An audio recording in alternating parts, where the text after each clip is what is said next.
Добрый вечер. Сегодня 586-й день аннексии Крыма. Время новостей вы смотрите «Заман». Перемирие на Донбассе поможет вернуть украинский суверенитет, заявил президент Украины Петр Порошенко. Глава государства отметил, на востоке страны царит тишина, обстрелов нет. И именно это поможет вернуть аннексированный Крым и Донбасс в состав незалежний. На сьогодні є абсолютна тиша. За 3 дні на фронті не зроблено жодного пострілу. Навіть стрілецької зброї, навіть з пістолету. Жодного. Це те, що дає нам надію на дуже важливу річ, про яку я зараз хочу заявити. Подальші кроки, а ми починаємо вірити, що вони можливі. Це є повернення України на Донбас. Без цього повернути український суверенітет на Донбас неможливо. Без виборів, без політичного врегулювання, без виведення військ, без виборів, до речі, по українському законодавству, без повернення українських ЗМІ, без повернення діяльності українських партій, без цього всього. І я рішучий, як гарант Конституції, як президент України, буду боротися за кожний клаптик української землі. Я буду боротися за повернення України до Донбасу. І ще один дуже важливий аргумент.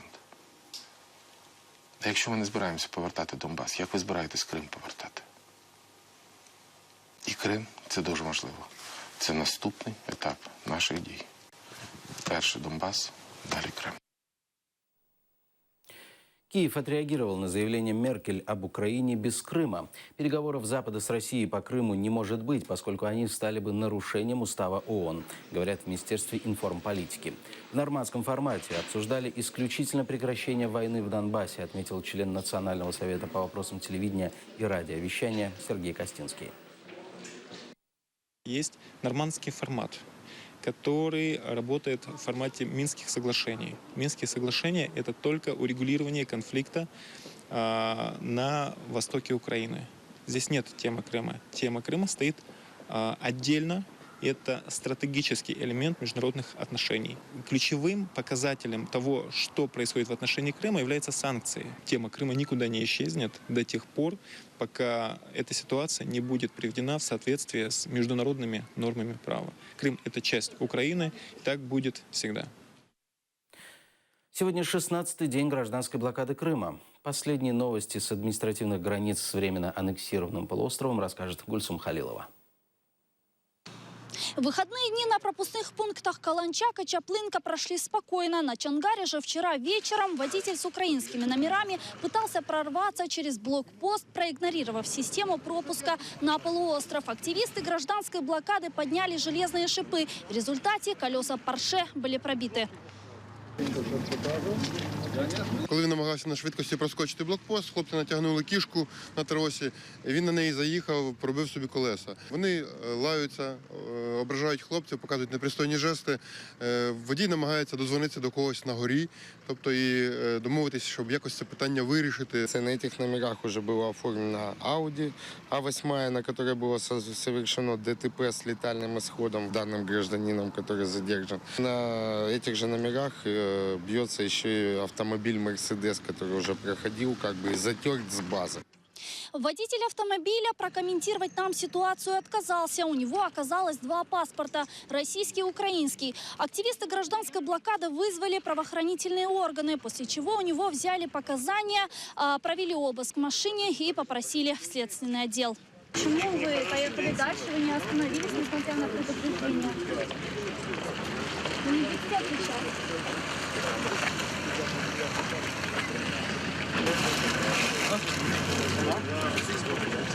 Также вчера на пропускной пункт Чангар приехал глава Белогорского районного меджлиса Мустафа Асаба. Кроме этого, пропускной пункт посетила посол Латвии в Украине. По ее словам, в Латвии гражданскую блокаду Крыма поддерживают.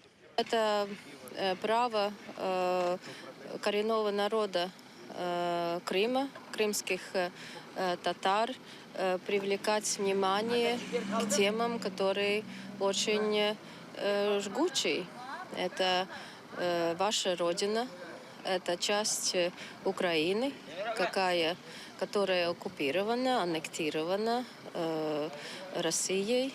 И, как вы знаете, международное сообщество не признает эту оккупацию и аннексию. И мы тоже как член международного общества такого же мнения. Сегодня же на всех 3 пропускных пунктах все спокойно. Фур здесь по-прежнему нет. Машины все же останавливают и проверяют. Гульсум Халилова, Эльдар Тарахташ, Заман, АТР. Ни одна фура не пересекла границу с Крымом с момента начала гражданской блокады. Заместитель начальника Херсонской областной милиции Илья Киева заверил, что Россельхознадзор снова врет. На сайте Крымского управления этого ведомства появилась информация о том, что на прошлой неделе в Крым из-за блокады пытались прорваться 6 фур из Украины, а инспекторы Крымского управления Россельхознадзора их не пропустили. Официально заявляю, что с начала блокады, а это в течение 2 недель, ни одна фура с грузом не пересекла административную границу территории Крым. Все заявления, касающиеся того, что якобы какие-то машины пересекают, являются всего лишь навсего подрывной деятельностью оккупационных российских властей.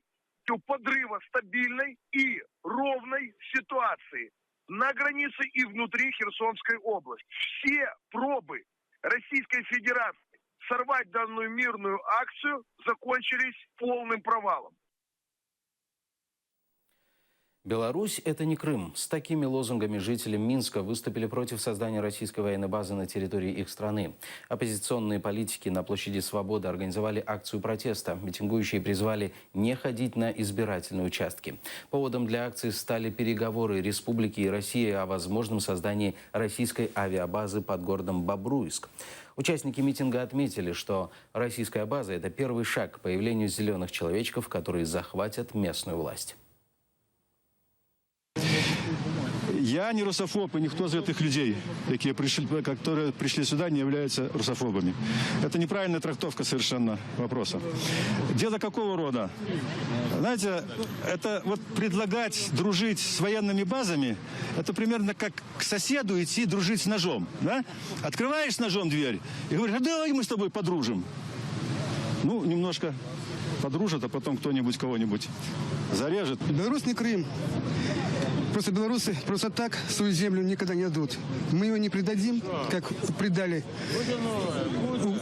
бывшие украинские граждане и военные. Мы будем за нее, за нашу родину будем змагаться. Крымского журналиста едва не задушили из-за того, что он снимал репортаж о ремонте дорог в Армянске. Корреспондент сайта «Армянск.Инфо» снимал, как рабочие восстанавливают дорожное полотно в городе. Это их возмутило, и они сначала пытались помешать профессиональной деятельности журналиста, а потом применили физическую силу и отобрали технику. Отпустите аппарат! Вы хотите стать звездой Ютуба, что ли?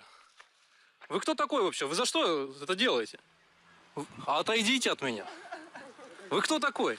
Вы кто такой, чтобы запрещать мне снимать здесь? Представьтесь. Иди домой. Уважаемый, не трогай меня. Раздени задницу. Не трогай меня. Понял? Уважаемый, я вас не... Роскомнадзор заблокировал крымские порталы «События Крыма» и Центр журналистских расследований. В сообщениях, поступивших в адрес редакции, говорит, что их информация содержит призывы к массовым беспорядкам, осуществлению экстремистской деятельности или участия в массовых мероприятиях. По информации редакторов сайта, они ожидали такой реакции, однако гораздо раньше. Мы научились выживать в самых суровых условиях. Тогда мы прошли полгода под оккупацией, когда каждый день, каждый из нас рисковал жизнью, что сейчас это воспринимается просто как какой-то комариный укус. Решение абсолютно глупое, потому что невозможно в этом мире вообще остановить доступ к информации. То, что это было сделано по требованию Генеральной прокуратуры Российской Федерации, может быть, лишний раз подсказывает, что мы правильно работаем. Мы разместили на своем сайте ряд рекомендаций для наших читателей, используя которые они смогут иметь доступ к сайту и ко всей публикуемой на сайте информации. Это начиная от таких простых, как турборежим в браузерах Яндекс браузер либо Opera, и продолжая специализированным браузером Tor, который позволяет пользователю анонимно заходить в интернет, не оставлять там следов. продолжая специализированными плагинами, которые можно бесплатно и в открытом доступе найти в интернете и загрузить и установить в свой браузер, заканчивая специальными прокси-сервисами, которые также доступны в интернете. И те, кто пользуется мобильными версиями нашего сайта, могут закачивать их на смартфон. Так называемый рупор Кремля, телеканал «Россия-24» выдал в эфир прогноз погоды удачных бомбардировок Сирии. Ведущая программы рассказывает, что начало для операции с точки зрения погодных условий выбрано крайне удачно. Однако телевизионщица отмечает, российские военно-воздушные силы должны поторопиться, потому что в ноябре погода в Сирии ухудшится, станет облачно, участятся туманы. Октябрь в Сирии в целом благоприятный для полетов месяц. Средняя скорость ветра 2-4 метра в секунду. По климату всего один раз в октябре здесь могут наблюдаться сильные порывы до 15 метров. А дожди бывают лишь раз в 10 дней. Причем самые интенсивные, до 18 миллиметров осадков, обычно наблюдаются как раз на севере, там, где идет операция российских ВВС. Тем не менее, осень уже дает о себе знать. По сравнению с сентябрем, в октябре резко увеличивается количество облачных дней с 2 до 13, да и пыльные бури периодически случаются. Тем временем ИГИЛ в Сирии взорвал древнюю триумфальную арку в Пальмире. Об этом сообщает BBC News. Для разрушения античного памятника террористы использовали большое количество взрывчатки. По данным историков, арка была возведена во II веке нашей эры. Высота главного свода составляла 20 метров. ИГИЛ установил контроль над Пальмирой в середине мая. В конце августа боевики разрушили 2 древнеримских храма.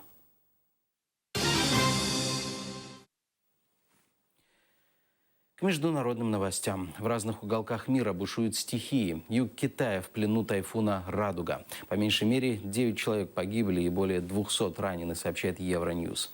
Этот ураган стал самым разрушительным тайфуном с 1949 года. Он уже вызвал несколько торнадо. На юге страны срочно эвакуировали 200 тысяч человек. А оползни в Гватемале унесли жизни уже более сотни человек. Спасатели продолжают извлекать из-под завалов тела. Вследствие сильного ливня в городе Санта-Катарина-Пинула произошел гигантский оползень. Сейчас 300 человек считаются пропавшими без вести.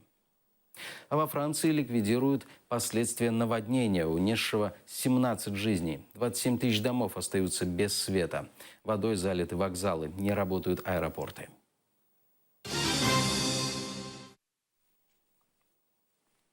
Крымский паралимпиец стал чемпионом всемирных игр Айваз. Нияз Измайлов завоевал золотую медаль на соревнованиях среди колясочников и ампутантов. Уроженец Джанкоя стал лучшим среди арм-спортсменов в весе до 60 килограммов. Всемирные игры Айваз проходили в Сочи с 26 сентября по 3 октября. В соревнованиях по 6 видам спорта приняли участие более 800 спортсменов из 34 стран мира.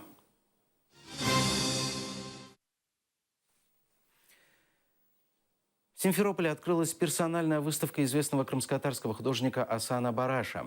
Поздравить художника с открытием выставки пришли известные крымско-татарские деятели искусств, друзья и родные, а также студенты художественного училища. Работает Асан Бараш в технике жанровой картины, пейзажа, натюрморта. Как художник-авангардист он создает сложные и глубокие по содержанию произведения. Продукт художника – это продукт страдания. И работа Асана Бараша – не исключение. Меня очень многие вещи трогают, особенно несправедливые, что ли, в моем субъективном мнении. Вот это меня очень трогает, и за это я очень крепко цепляюсь и пишу об этом. В основном многие работы именно так. По словам Бараша, художникам во все времена было сложно, будь то эпоха Ренессанса или период расцвета импрессионизма. Вечный поиск совершенства, стремление к признанию, безумное богатство и забвение – вот составляющие жизни гениев. А в нынешнее время добавились и экономические сложности. С экономической точки зрения, чтобы этим заниматься, нужно быть все-таки состоятельным человеком. Потому что все мировое искусство, все выдающиеся великие мастера, они были очень богатыми людьми. Поэтому они это и делали. Нищих и бедных там не было. Хотя нам в истории всегда преподносили, что они были бедными. Нет. Отдельная тема работ Асана Бараша – возвращение крымско-татарского народа на историческую родину. В творческом арсенале автора также пейзажи и натюрморты. Эти полотна наполнены радостью, поэтическим обаянием и яркими красками.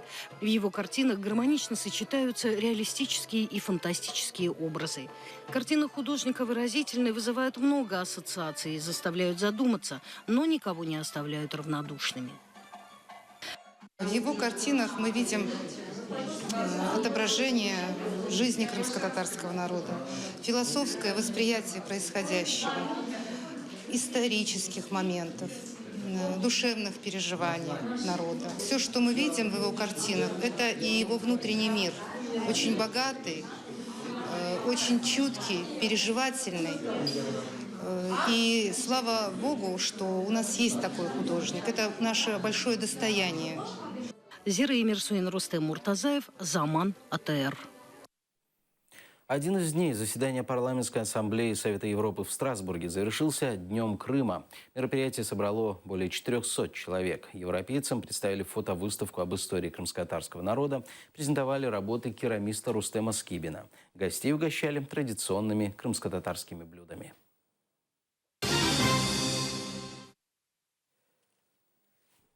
На этом пока все. Удачной вам рабочей недели и всего доброго.